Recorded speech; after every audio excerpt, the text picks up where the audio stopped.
Agar to'xtovsiz shunaqangi qo'rqinchli multiklar yoki videolar chiqishini xohlasangiz, videoga like bosing va kanalga obuna bo'ling. Albatta, fikringizni kommentariyada yozishni ham unutmang. Andijonda ulg'ayganimda otamning ish sababli tez-tez ko'chib yurardik. Bir safar yangi uyga ko'chib o'tdik. U kichkina uy edi, atigi 2 xonali va orqa tomonda juda kichik ayvoni bor edi. Ayvon to'g'ridan-to'g'ri ko'chaga chiqardi. Shu sababli u yerdan o'tgan har kim bemalol kirishi mumkin edi. Ko'chib o'tganimizdan so'ng uzoq o'tmasdan biz xizmatchi yolladik. Avvaliga hammasi odatdagidek edi.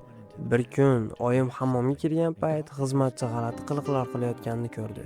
"Hoy, bu yerda nima qilyapsiz?" "Xonim, men mana shu yerda birozgina ba'zi narsalarga o'zgartirish kiritayotgandim."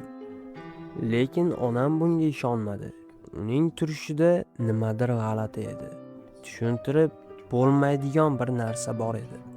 Ko'p o'tmay ayvonda qo'rqinchli rasmni ko'rdik.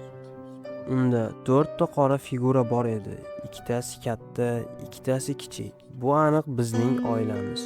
Ota-onam, opamning va meni tasvirlardi. Onamning jahli chiqib ketdi. Qo'rqib ketganidan bir chelak suvni olib keldi-da va uni yuvib keta boshladi. Ammo shundan keyin deyarli darhol biz bilan g'alati narsalar, baxtsiz hodisalar yuz bera boshladi. Ikkala ota-onam ham suvchechak bilan kasallandi. Opam arg'imchoqda yiqilib, yuzini qattiq jarohatlab oldi. Mening esa oyog'im velosiped g'ildiragining spisalariga kirib ketdi.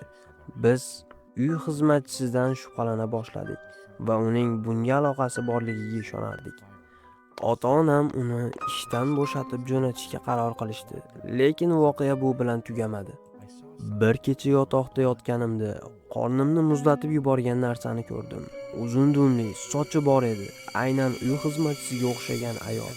Yo'lakdan boshini chiqarib menga tikilib turardi. Men shunchalik qo'rqib ketdimki, ortimga qaramasdan yotoqxonaga yugurib ketdim. Bir necha kundan keyin bildikki, uy xizmatchisining eri avariyaga uchrab, oyog'ini sindiribdi. Uning bolalari esa bizning uyimizdan ketgandan keyin doim kasal bo'lib yurishgan emish. Biz vaqtni boy bermadik. O'sha dahshatli uydan imkon qadar tez ko'chib ketdik. Ko'chib ketganimizdan keyin hammasi ancha yaxshilandi, lekin hozirgacha o'ylayman, u bizga nima qilgan bo'lishi mumkin.